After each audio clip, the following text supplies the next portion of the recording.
Welcome to Break Into Tech Show with Professor Temi Akinwumi of My IT University, a multi-award winning tech CEO, career coach, and mentor. With decades of hands-on tech career, will ensure your career dreams come true.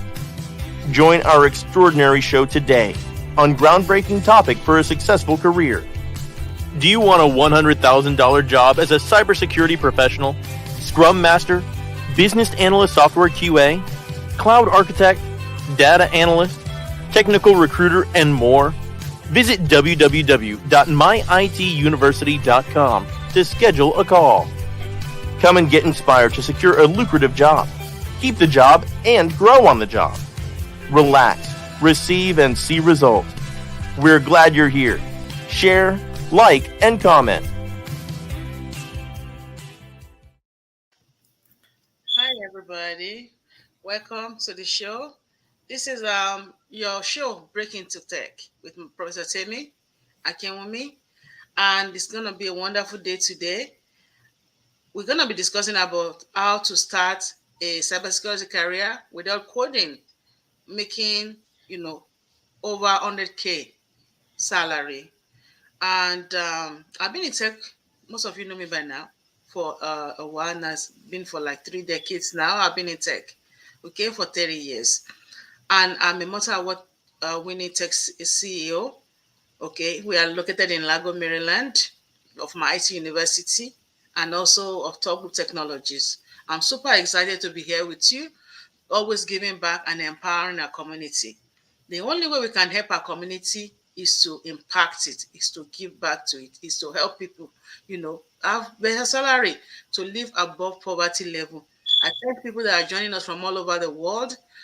Thank you so much. You can comment and let us know where you're joining us from so we can say hi to you. And, and also your questions are always welcome.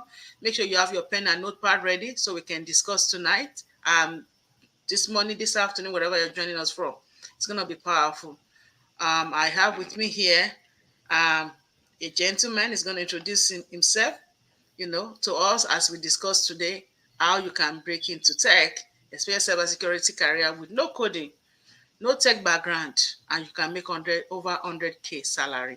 He's going to let us know how he got started, how he broke in, and what he's doing now. Introduce yourself. Thank you, Professor Temi. Hi, everyone. My name is Brian Okonkwo. I currently serve as a security analyst, cybersecurity analyst, focusing on vulnerability management and also, process improvement within the, security processes. And I'm also a mentee and former student of Professor Temi and My IT University as well. And so, just excited to be here and just kind of share my experience with you all, but also to kind of, just give as somebody who still kind of, hasn't been in the security space too long, just give a fresh perspective. And hopefully I inspire one of you to, take that next step in your career. Thank you. Thank you very much, Brian. Thank you for being here and taking your time out to give back to the community and also to impact a life today. We are so grateful for that. I want to ask you, who is a cybersecurity analyst? A cybersecurity analyst is someone who is basically takes ownership of protecting, their, respective organizations or, clients, all their, all their assets, their information assets. It could be hard assets from cyber threats. So anything over the internet, anything that has a network connection, even in the physical sense, making sure that, things like identity access management or, proper security protocol, scanning your badge appropriately. And those practices are in place. There's many verticals within the cybersecurity space in which an analyst can fall into. But for the most part, we are protecting the organization's assets. And in order to do so, we must implement, different processes, leverage tools, adhere to frameworks, and be compliant, in compliance with government regulations, or depending on the industry, whichever regulations they are subject to. We have to manage all that, as well as, make sure the organization is in a position to handle any external threats that may come, and that could be a potential harm to the organization. Very good. Thank you. That's very, very comprehensive. Thank you for breaking that down. Thank you. So how did you get started? How I got started in the cybersecurity space. Well, I knew I wanted to be in IT. Got an internship, a while back, as a systems analyst, and from there, that's how I kind of got introduced into the IT realm. And then I knew from that experience, IT was, where I wanted to be, but I was still kind of trying to find my place. So, looking to, where I could fit in. And so I actually discovered, cybersecurity. Even though I've heard of it, I hadn't really delved into it or researched it.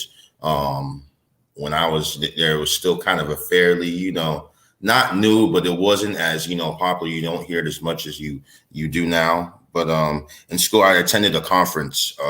A colleague, a peer of mine at school, older gentleman, he was already in the cybersecurity space and was there just to, finish his degree.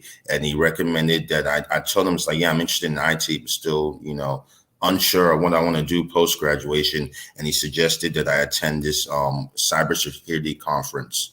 And so I did. And, I was just amazed to see, one, the diversity, because it was a minority conference, and just to see the diversity within the cybersecurity space, all these successful men and women of color or come from different ethnic backgrounds, and to see them holding the title of CEO, CISO, CIO, and all this stuff. So it was very inspiring. And then also just to see, just again, how I mentioned earlier, just how many different spaces within the cybersecurity space you can delve into. And we'll delve into it later in this discussion. But the fact that you don't necessarily have to be technical, like your degree doesn't have to be in computer science. Mm-hmm. You don't have to be a coder to be able to break into this space and make an impact. And so all of those things appealed to me. And so once I left that conference and, I made a few contacts, I started to kind of, navigate, okay, how can I, get into the space? It resulted in me, changing my course of study at school and, incorporating cybersecurity courses to get acclimated. And then from there, just looking for additional outside resources. And the most important thing is mentorship within the space, because you'll meet a lot of different people, and everybody means well. People will tell you that they want to help you, but it's one, you have to want to help yourself. And so in doing so, you can't get discouraged, because people are busy, and, no one's going to say, hey, no, I won't help you. I don't want to help you, like at these conferences or these networking events. But those who are actually going to help you, there might be far or fewer in between, but that's where your diligence, comes in. And it's like, if you're really serious about breaking through, you just have to be able to, just be persistent until you find somebody who actually, wants to help you, or sees how serious you are and wants to help you break into the industry. And that's how me and you met.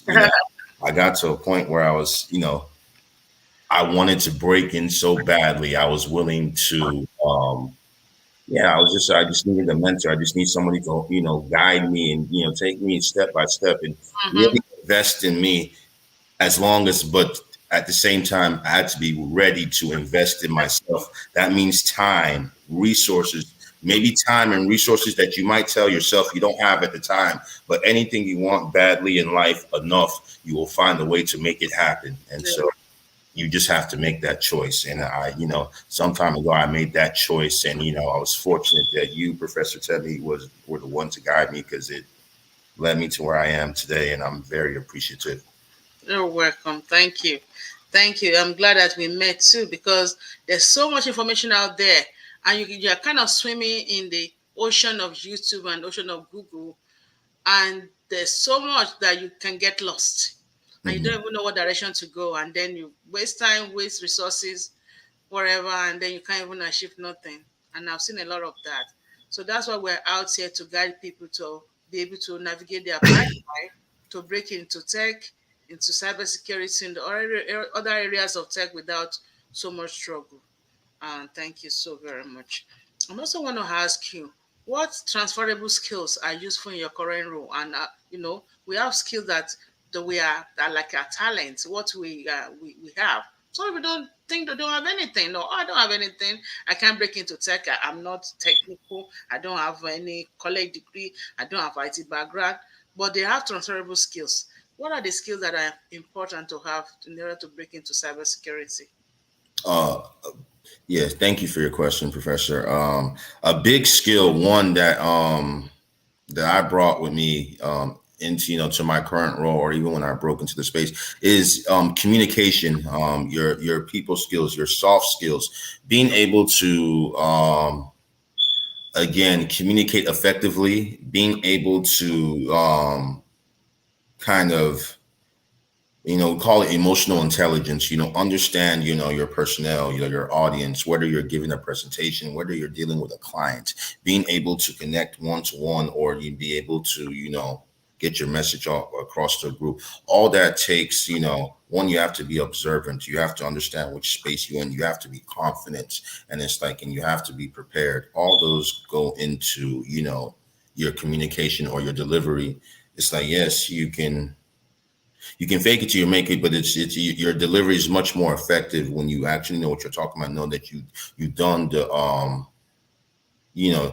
just saying, like, you've done your homework, you've done your preparation. And so coming in, that's something that I definitely prioritized. Also, prioritization is huge too, and that goes with communication as well. When you're responsibilities are overwhelming you, being able to communicate, to go to your manager, your supervisor, whatever, or the client, and say, okay, look, this is what's going on, right? And this is the work that I'm doing, these are what my days look like. Being able to be like, okay, but realistically, kind of spread, I or the team were spread kind of too thin.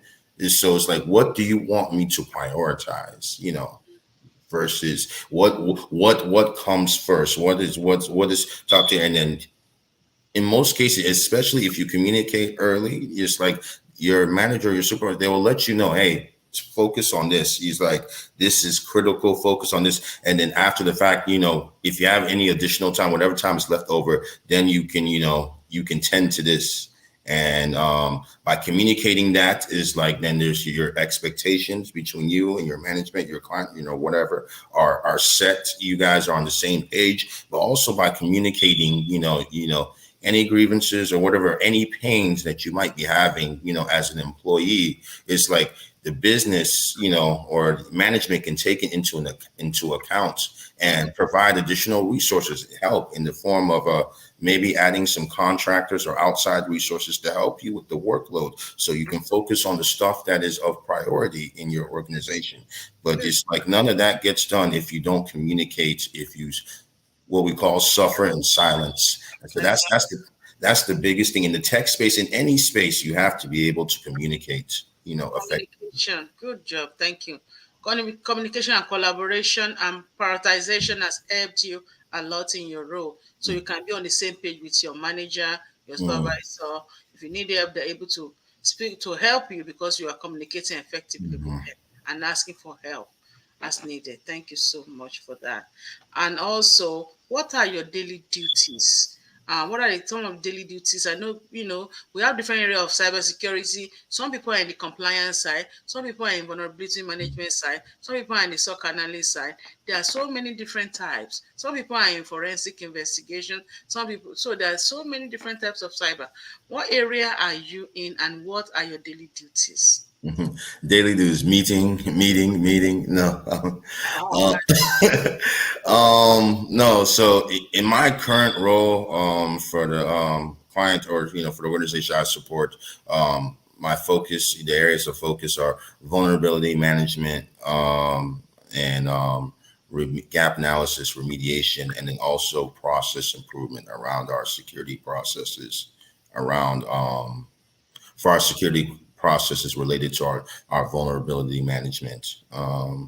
So my daily activities, obviously, we have a queue, and we use ServiceNow. We call it something different, but it's basically, it's a ServiceNow system, and there's a queue of requests that come in terms of managing, internal business connection requests. Anytime you connect to the firewall, you want to connect to the firewall, that request has to, be put in, and there's this process there's a process behind that. So my team, we take ownership of doing the requisite, scans and, security analysis around that to be able to approve or deny those requests for any external business connections. And so a And good some call it ticketing too, like a huh? ticketing tool. Like they put in tickets for this is that the things we want to do, Yeah, they the require request. get to work on it, Yeah. analyze it and get it done, right? Yeah, correct. And so to do that, we have to leverage, obviously we use to receive the tickets, we use ServiceNow.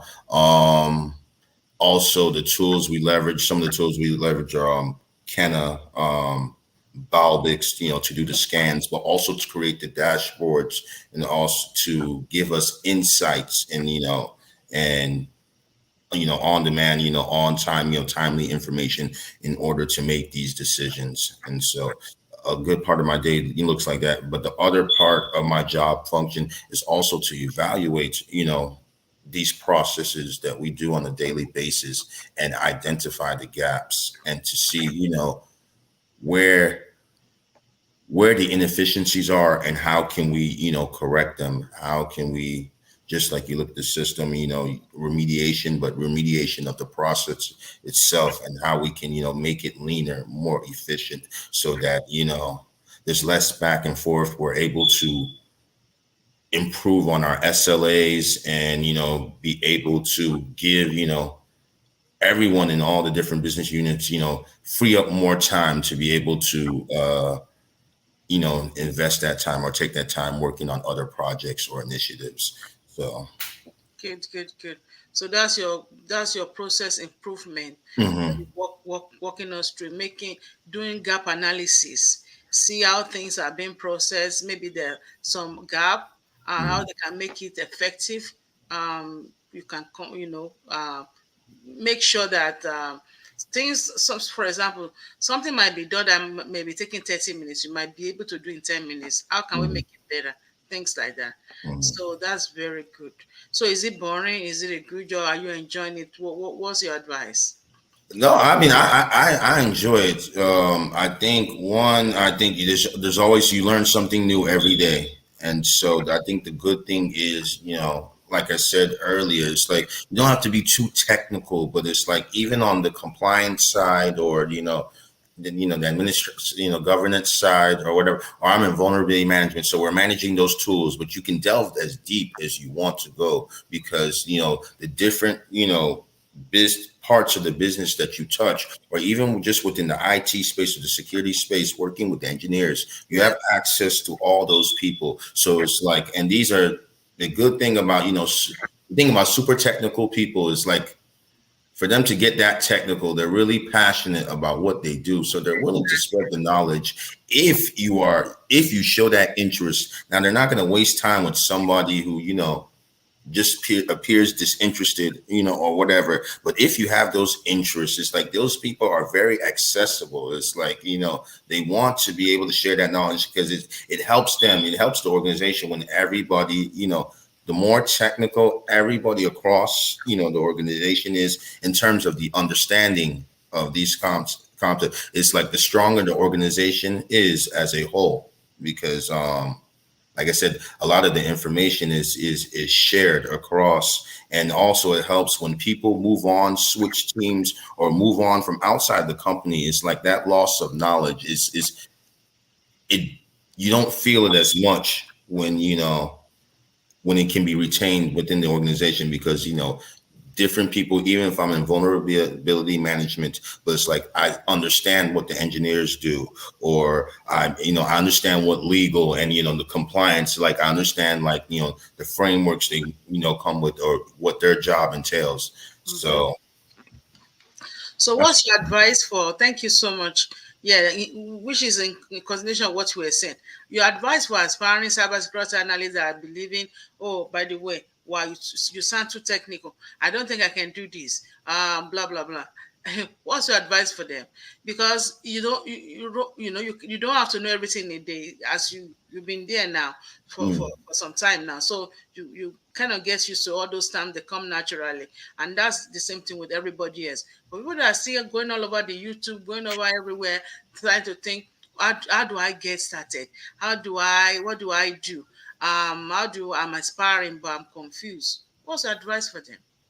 um my advice for any aspiring cyber security analyst out there that may be watching is to give yourself give yourself enough credit, for where you are currently. Even if you're not in this industry, if you're in a different space, if you're not in IT or just altogether, whatever you do, if you get up and go to work, right, and earn a paycheck, you have skills. And more than likely, depending on how you look at it, it's like those skills are transferable into this industry. Like I mentioned before, if you know how to communicate, if you understand people, if you can work as part of a team, then it's like there's a place in this industry for you. You just need a roadmap and you need somebody to guide you. It's like like Professor said, there's an abundance of resources, YouTubes, and on the internet, but you need somebody to help you make sense of these things. And guide, and everybody is different too. So some people can go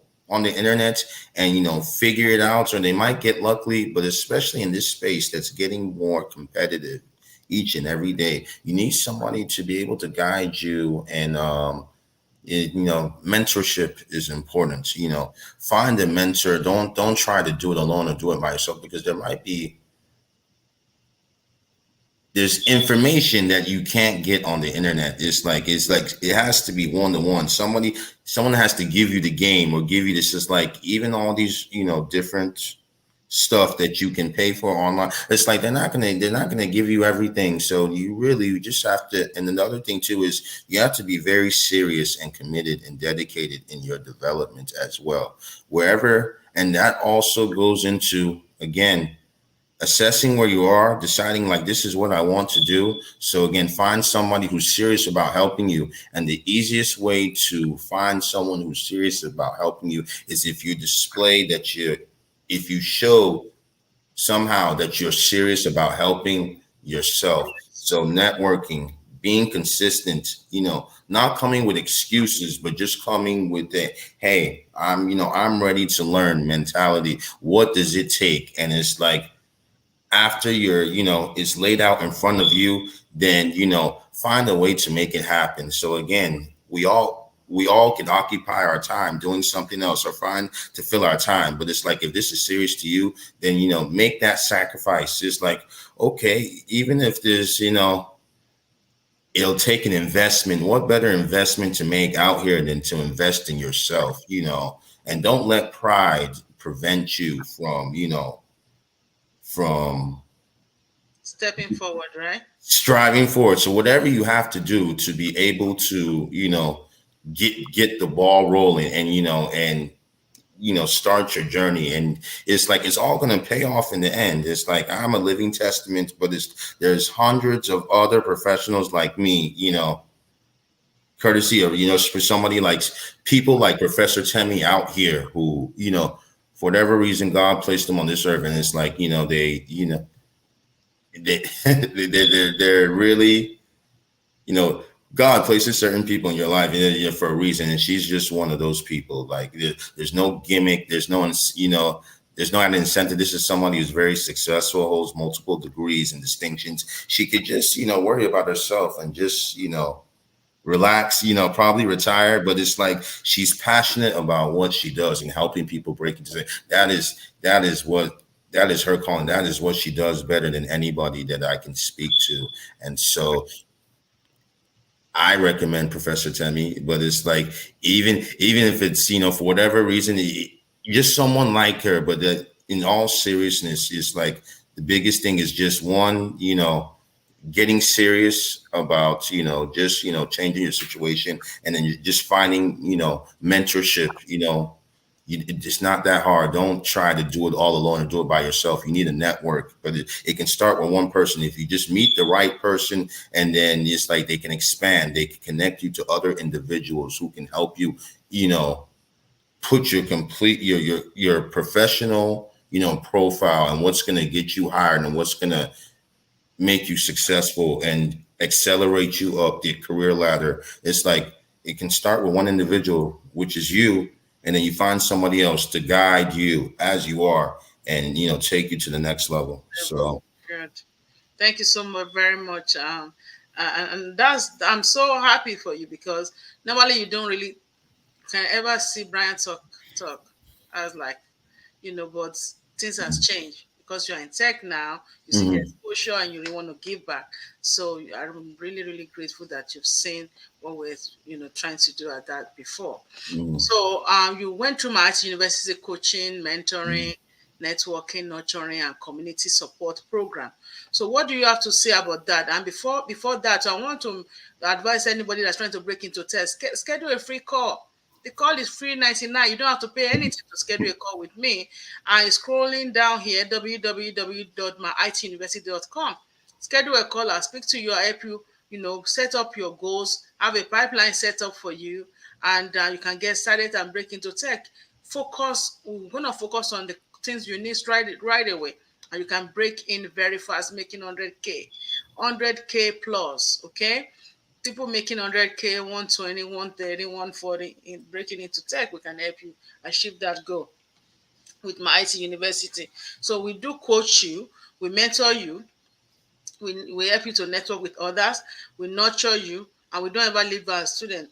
We have community support. Like Brian is one of my mentee, is now a mentor, and we have a lot of them like that helping people and supporting you. So how has the program helped you? Can you explain to us in a nutshell?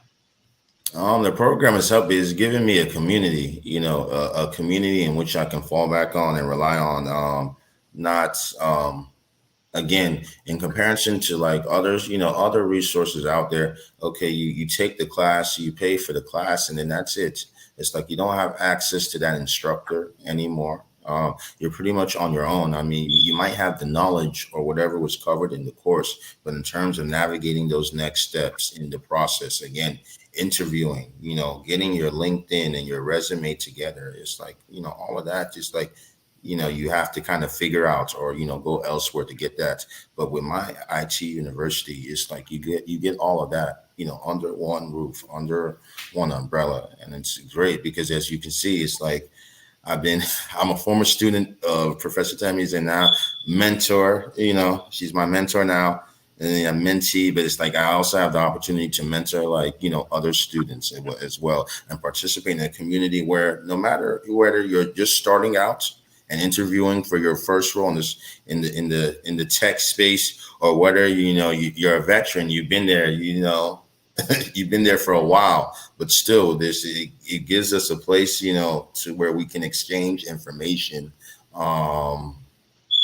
share whether it's job postings or just current events, or help each other sharpen our interview skills and whatnot. It's like all of that is right there. I don't have to go search for it or look for it. It's like I can just tap into my community, and everyone is accessible, including Professor herself. I still don't know how she does it, but yeah. How she Yes. does it, right? Well, Mhm. So the so you know, the sorry, not to cut you. The value is definitely there. I don't want to give away everything, like she said. Schedule that free consultation with her, and I think the biggest thing, she's going to be very honest with you, based on how you present yourself. But that's okay. But for the most part, I'd say don't delay. Like if you watch this video, right, and tell yourself it's like, okay, everything sounds good, and then maybe I'll reach out in such and such time. It's like, no, then you didn't hear what I said earlier. If you're watching a video like this and it's like you think it's like, yeah, it's like If you're not satisfied with your job, even if you're already in the tech space, but you're just not satisfied with where you are right now or your career progression, then go ahead and make that call. What do you have to lose? It's like that's what we talk about, being serious. It's like, life is too short to, put things off or delay. It's like, because like I said, there's plenty of opportunities here right now in front of you. They're waiting for people like you to, again, gain the skills, the knowledge, and present yourself so they can hire you. There's a lot of money out here. There's a lot of money out here for us, Exactly. specifically, right? So it's like, but if you're delaying, if you're doing, it's like, okay, I don't know if you're doing, if you're shy or timid, then those opportunities are going to go to, are going to go elsewhere, So They like are I going to said, go to people that are ready. Yeah, yeah. I just sit there and said, well, I want to break into tech, I want to do something, but you are not really taking any step, you are not really doing nothing. If you Mhm, stay there, it's going to go to people that are ready. So if you are ready, move. Don't just mhm, wait. Don't just say, you have to take a step of faith so that your step will be magnified under you. You just have mhm, to. So thank you so very much. And we have courses with my IT University. Cybersecurity is one of our branded award-winning course. We have, these courses for you. Scrum Master is there, Agile Project Management. We have business analysis, we have data analysis, we have cloud, software tester, QA, and so many other courses that are available on our website. You can check it out on www.myituniversity.com. And while you are there, look at the testimonial page, schedule a free call and talk to me. I will speak to you, I will guide you, and you'll be able to know how to break in. You can break in within a short time, 90 days, 120 days. It depends on what you are looking for. We can really make it happen for you, and you can make over 100K, 120, 130, and so on and so forth. So don't procrastinate and don't delay. Join us. There are courses starting every month, every time. So join us. You can do different type of course. You can do online one-on-one. You can do live courses. The courses are all online on Zoom. Okay, you don't have to come to physical class. That's fine. You can be all over the world, anywhere you are. We can reach out to you there. Another good thing I also tell you is to reach out to me on LinkedIn. This is my LinkedIn profile. Reach out and schedule, when you schedule a call also, you can send me a text, email me. Email is fine with me, that's fine. And if you're on YouTube, send a message on YouTube. Schedule a call with me. I will speak to you, I will guide you, nurture you, help you to break in, okay, into tech. That would be great. And also you can follow us on all social media platforms. Okay, we're on Clubhouse every Mondays, Wednesdays, and Fridays. My IT University. We're on YouTube. On YouTube, if you are watching us on YouTube, subscribe to our channel. Give us a thumbs up. Okay, comment on what you see. That's fine. And just search for my IT University, one word on YouTube. We're on Facebook. We're on Twitter. We are on LinkedIn. So follow us, and you will never regret it. So I thank you all for listening to us. So, and ask your questions. We'll respond to your question and speak with you and guide you. And I want to thank Brian for being here today. We have discussed on how to start cybersecurity career without coding. No tech background. How you can make over 100K plus salary, okay, in a short period of time. So feel free to schedule a call and reach out. What's your last word of advice, Brian, for anyone that's sitting out there before we call it a day? Give yourself a chance. Just that's what life is about. Just give yourself a chance. Being self-aware is very important. So if like again, if you're somebody who tends to procrastinate, and delay, even the simplest of stuff, just start to correct that, one day at a time. And you start by, again, as soon as you watch this video, if this video um, yeah, if you see this video, then just go ahead and reach out to Professor Temi. She's accessible. Just like set up that consultation and find out more. Just that's my advice. Just don't wait. Okay. So thank you so much, Brian. We appreciate your time, and thank you for joining us, everybody, today.